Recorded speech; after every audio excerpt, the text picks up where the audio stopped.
I once saw an Ott's video where he said he didn't want to make any more perk discussion videos because if nothing changes, he gets accused of overreacting, and if something does change, he gets yelled at for nerfing the perk, even if he didn't call for a nerf. It's a pretty delicate position to be in as creators. We are constantly told we are overreacting or getting blamed for shit that goes wrong. I say we, I am an insignificant blimp on the DBD creation space, big enough for a small chunk of the online community to know who I am, but small enough to where my opinions probably aren't reaching behavior.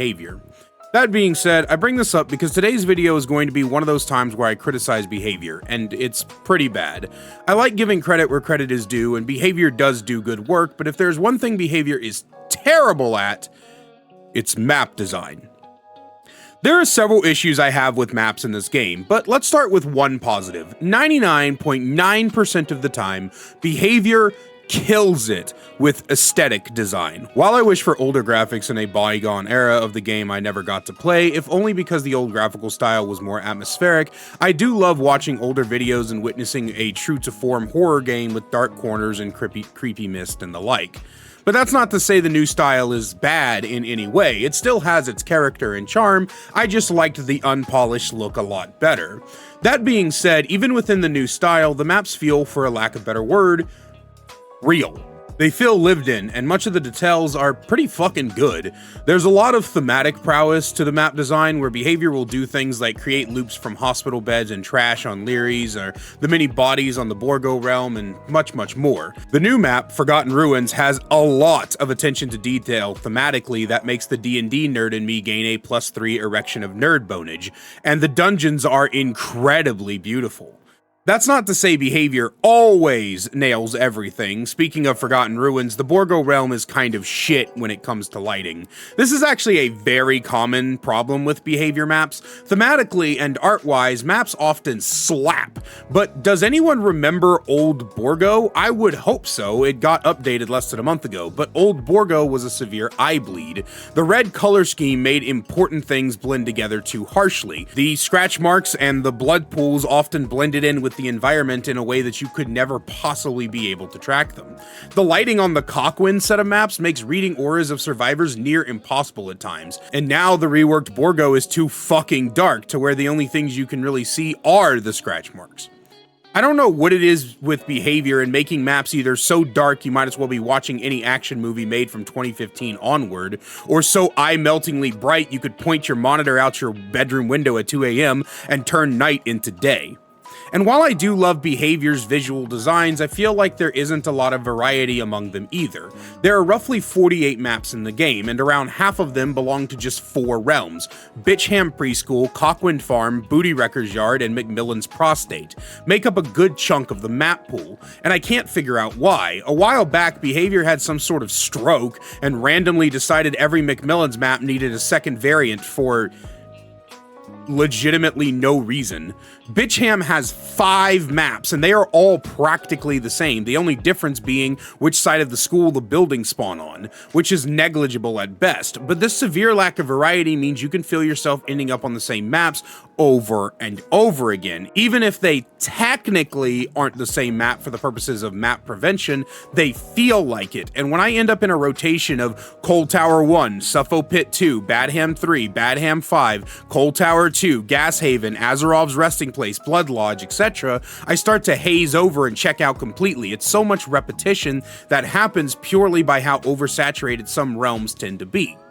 The way I would fix this is to get rid of all the BS variations on McMillan's, cut out the 4 Badham maps, and normalize a singular version that hopefully doesn't suck as bad. Then go back to and add maps to the original chapters that never got one, like Trickster or Blight. More maps does not equate to more variety when they all look the fucking same. But all of that is nothing compared to the actual crap that tends to be map balancing. Okay, so hear me out here. If I were to go through every shit map in this game, I think this would end up being a long-ass video. And as much as I'd love to give you guys a multi-hour rambling session about how I feel about each of the maps, even if it is just the shit ones, that's not a project I'm particularly prepared to take on at the moment. Maybe I'll see about getting a hold of Otts and ask if he can provide me with the person that helps him get all the info on maps and make my own version of his map tier list. Sometimes he watches my videos. Otts, if you're out there, hit me up. In any case, let's just go over some of the worst ones by category. Inside of Satan's Anus. This is Leery's, Hawkins, and Gideon's. I don't know what it is, but whenever Behavior makes an indoor map, they have this obsession with throwing pallets and/or windows every fucking where. Truthfully, of these three, I can't decide which is the worst. Gideon's is all about playing pre-drop Perry the Platypus on Nintendo DS. Run to pallet, pre-drop. Run to pallet, pre-drop. It's boring to play as and play against. I can turn my brain off on Gideon's and extend chases into multiple minutes because of its inherent design. When I'm playing on it as Killer, I completely just have my eyes glaze over as I just forget how to play loops properly because it doesn't feel like it's worth it. Hawkins is horrible not only because the amount of pallets in it, but also because of the random ass closed doors and long winding corridors. Every time I need to make it to a hook, I feel like I stopped in a small rural town and asked for directions to the highway. Yeah, see here, you want to get to that hook directly on the other side of the wall you're practically kissing. What you're going to do now is you're going to take 14 rights, take a couple of lefts. If you hit the portal room, you're gone too far. You're going to have to turn around now. Once you get back, look for the set of boxes identical to the other set of boxes in an identical corner on the opposite side of the map, okay? But they're not the same thing. That's what you're going to look for. Go up the stairs on your right and then go back down the other side, do the Macarena, watch the entirety of One Piece, and do a U-turn, and it should take you right there to it. Like, fuck! Can I walk somewhere without having to make an expedition for the lost city of Atlantis? But you know what? Honestly, I said I didn't know what the worst one is. The worst one just might be Leery's. Whose fucking idea was it to not only make a billion safe windows, but also a billion safe pallets as well? There's so many loops on this map that practically become god loops if the pallet is there. And even with it broken, some loops chain to others too well, and you're basically fucked without either intense mind games or learning the map's layout to such an outlandish detail that you can cut survivors off with alternative pathing. But if the survivor happens to be one of those survivors who, like, pays attention and shit, then that second option might not even work. 3 Gen Defender, RPD, Azarov's Resting Place, and Suffocation Pit 1. I hate RPD for a number of reasons, mostly the fact that it is one gigantic god loop. You can run a killer for so long on this map if you have a good enough knowledge of it. You can literally run the killer infinitely if they commit to you. So the counter to this as a killer is to stand in the same spot. Don't patrol most of the gens on the map, just hold the lobby and whatever 3 gen you have there. This is similar to something that happens on Azarov's in Suffo Pit 1, where the key for survivors is to bounce from one side of the map to the other to make sure at least one gen ends up on the opposite side to a 2 gen. Essentially guaranteeing their win, and that's a cool thing for survivors. I love maps where you have to do things in a specific way that breaks the conventional inside-out way of doing generators. The problem with these comes once again on the killer side, where you might as well not leave the 3 gen on one side of the map. The survivors have to come to you anyway. But then you end up stuck with not only a boring early game, but also a boring end game, as you're constantly in this push-pull of not being able to commit if they run too far, and having to walk back over to defend that gen setup. But if you don't defend those gens, then there's a really good chance you just lose for free because the maps are too big, and it's too easy to end up with a gen spread that's wider than my legs on a Saturday night with Morticia, the local dominatrix. It's frustrating to think that my only options are to stand there jacking off in a corner for 20 minutes or lose without any sort of recourse because I didn't do the former. And don't get me wrong, I don't hate the idea of maps where some gens have to be left alone. I think Dead Dog is a pretty solid map, and as much as I hate Hawkins having those 2 single gens you just need to leave alone is pretty cool. Speaking of Dead Dog, how to do it right and wrong. Dead Dog and Nostramu versus the Forgotten Ruins. Sometimes Behavior does this really interesting thing where they design a map that's sort of half and half. One side of it is killer-sided, with barely any pallets, safe loops, and open dead zones, and the other side of it is survivor-sided, with strong tiles that tie together with plenty of resources.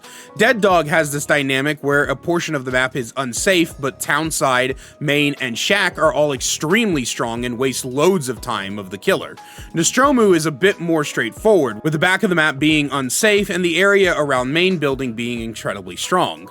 Forgotten Ruins tries this and doesn't succeed. The bottom layer, the dungeon, is extremely survivor-sided, while the top side is mostly dead with relatively weak loops and strong dead zones.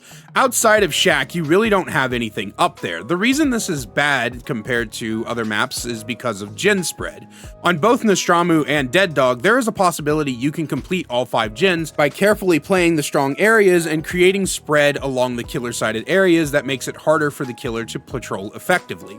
But on Forgotten Ruins, there's no reason for the killer to ever go bottom side, and once those 3 gens are completed, the entire map is killer-sided from that point on. There's no way to juggle the safe and non-safe areas because the killer can just opt to ignore you and go back to the smallest fuck topside. And don't even get me started on the pathetic gate spawn where the killer can just literally stand in the center of the map and watch both gates. Killer-sided. 2 killer-sided. Rotten Fields and Haddonfield. A common complaint among killer mains is that maps are too survivor-sided, and I used to hold that complaint as well, but you need to remember that the only thing survivors have is the map. Survivor-sided maps should be the norm. Some maps, like some of the ones I've discussed in this video, lean too far into the survivor side, making it feel impossible as killer. However, sometimes the pendulum swings too far in the opposite direction, and this is never good. Survivor-heavy maps aren't good either, but maps that lean too heavy on the killer side are absolute misery. Not only are they boring because games end either too fast or it's too easy to control the game for a long time, but it's also not fun to win regardless when no fight is put up. That's why as a killer main, people giving up on hook or insta-DCing is annoying to me. Rotten Fields suffers from a lack of strong loops. In the middle of the map is one big dead zone with Shack sitting next to nothing. And then on the outside there's maybe 4 strong loops that don't connect together that well, and it becomes very easy for the killer to run you out of resources. And a very similar thing happens on Haddonfuck. Once one of the most survivor-sided maps in the game because all the buildings could be chained to become pseudo-infinites, I have a video on my other channel in pre-rework Haddonfuck where I ran a ghost face for damn near 5 minutes straight because the map was just too strong for survivors. However, now it's too far in the opposite direction. There's basically no resources, so you'll run out very fast, and the left side of the map is a gigantic dead zone. The buildings are much weaker, thanks Sithis, but there's nothing to compensate for it, meaning the killer has a much easier time running you ragged. It's pretty bad. And finally, Badham. Fuck Badham. And that's all I have for you guys today. Like I said, this isn't every problematic map. I didn't even consider Greenville's pallet vomit style of design or Tober Landing's overcrowded problem. The script is already hella long, but hey, let me know what you think down below. And as always, a great big special thank you to my channel members listed on screen now. If you want to find out how to become a channel member, get awesome perks like seeing videos early, merch discount codes, and more, then please click that join button down below. I love you guys so much, and I will see you in the next one. Can't get enough daily Dead by Daylight content? Then check out my second channel, DeKaiser Extras, where I upload gameplay footage, me reacting to your Dead by Daylight clips, and more. We also have a new short that goes live every single day, so you can catch up on all the greatest clips from stream. We'll see you over there. Link is in the description.